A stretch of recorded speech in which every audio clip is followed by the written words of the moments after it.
Hi guys, so I'm back with another employment law video, spurred by the pandemic and coronavirus movie plot we're living through.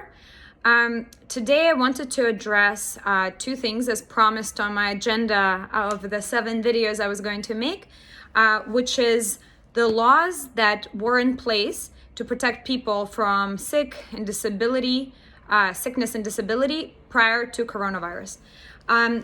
So I know a lot of laws have been passed this week, but the reason I'm starting with this is I think it's important to understand what is on the books still, because these laws still protect you. And yes, people are getting sick with coronavirus, but no one canceled all other sicknesses. And also this is important in case you don't qualify somehow under the new laws. So it's important to know, one, where we're starting from, what your other options are, and it will help you understand what the new laws that were passed are. So I'm going to cover FMLA, which is Family and Medical Leave Act, and what employers qualify for it and what employees qualify for it and what reasons qualify for it. And then I want to talk about sick leave, which applies to sick leave, so smaller thing than disability, and address that in New York specifically. And spoiler alert, that's because there's no federal right to it. So here we go. FMLA. It's, as I said, a federal disability law. The benefit it gives you is 12 weeks of unpaid time of work that's protected. Okay, so it's unpaid. And the benefit of this, you can take, if you qualify and go through all the hoops I will explain in the video, then you can take in 12 months, you can take 12 weeks of unpaid leave and your job should still be there. You shouldn't be demoted or retaliated or penalized for taking it. Now, to get this benefit, you had to work for an employer that qualifies, you had to be an employee that qualifies, and you had to be a reason that qualifies, okay? So let's go over that. So employers that qualify are private employers that have 50 or more employees in 20 months in that year or the year before. 20 weeks, sorry. So if you're working for a private employer that has 25 employees, you can stop listening now. No, I'm kidding. You shouldn't stop listening because maybe someone you know works for a covered employer, or maybe your company grows. But and then it could be public agencies, so local, state, or federal. If you work for such an agency, you would be covered, or a public or private elementary or secondary school. No matter how many employees they have, you would also be covered. So not you, the employer would be covered. Now, for you to be covered, you had to work for this qualifying employer for 12 months, at least 12 months. In the 12 months prior to you requesting the leave, you had to work 1,250 hours. And that doesn't have to be consecutive. So while you had to do 12 months of employment to start qualifying, but you could front load or do it in parts, do the hours in parts. So if you work for 12 months and then you did 1,250 hours in 12 preceding months, you also have to work at the location where there's 50 or more employees within 75-mile radius. And why does this matter? It's because you could work for a chain, let's say, that has, like 10 people working in a store, but within 75 miles, they have other offices and buildings and whatever, and other stores, and then you still qualify for FMLA. So that's how an employee is qualified. So if employers qualified, employees qualified, then what are the reasons that could qualify? The reasons could be obviously medical leave for you. So if you yourself are sick, and if your sickness qualifies, is determined either through statute or law. So case law is being made. Certain conditions wouldn't qualify at all as disabilities. And some courts have decided that certain ones do. So it's on case-by-case basis.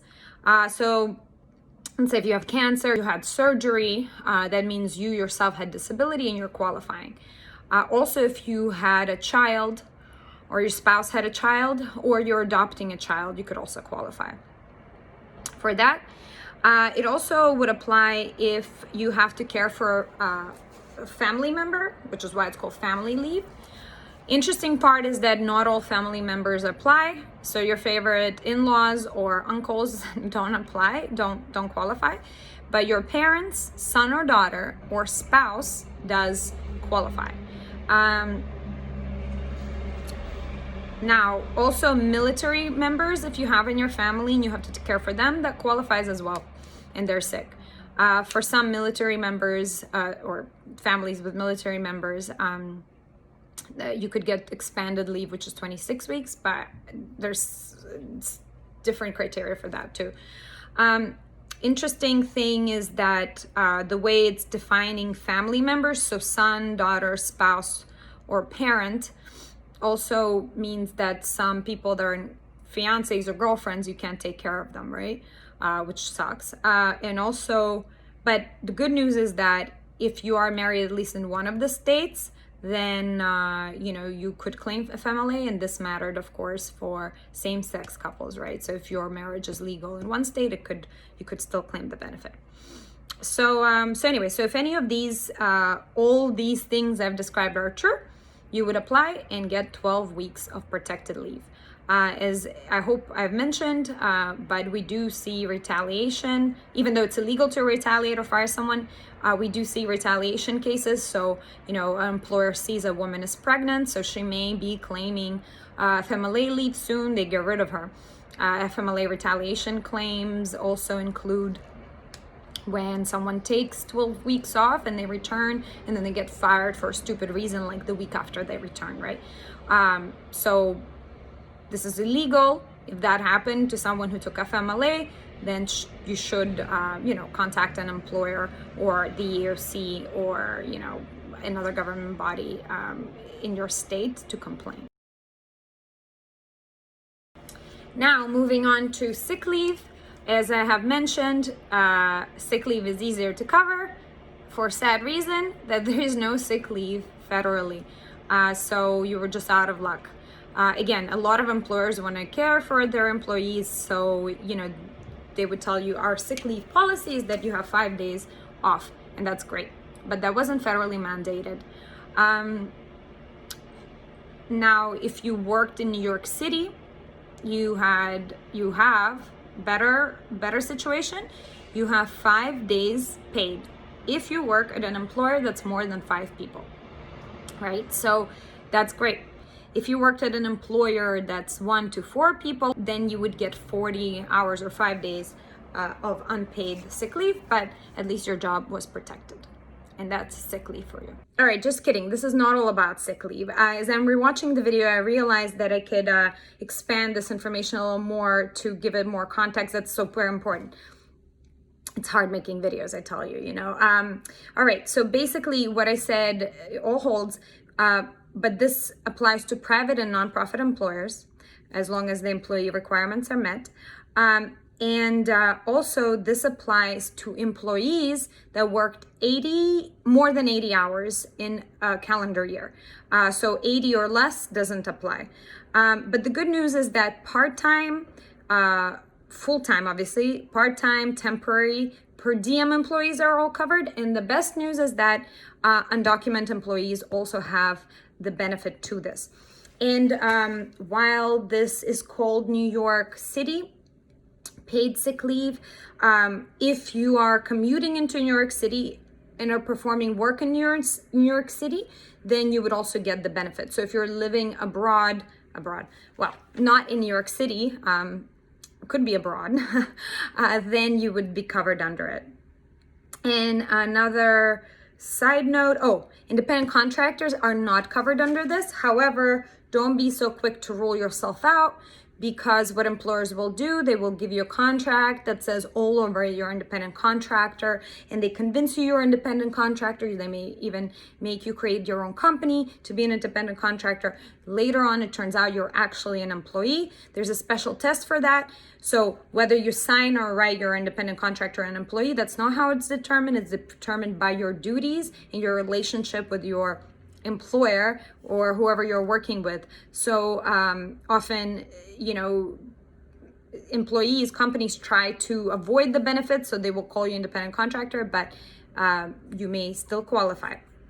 And the final thing is that this law was amended in May 2018 and now it's called Paid Safe and Sick Leave Act, meaning that this time could also be used in case you or your family member is in a domestic violence situation. So while you don't get extra time, but if you need that time to deal with that situation, you can also take this time. Now, this is all I think about sick leave. Of course, there's more, but this is a general overview. As always, I say it's not legal advice. This is an overview of the laws. So if in doubt, find a consultation from an employment attorney, do your own research, or use the government sources. In my next videos, I will talk about the laws that were passed this week. Well, rather last week. I'm losing track of time so bad in quarantine, even though I'm working. And I will explain how the new laws build on what we have and how they specifically apply to coronavirus and quarantined people and sick people and laid off people and such. So please stay posted, and I hope you find this useful. Bye.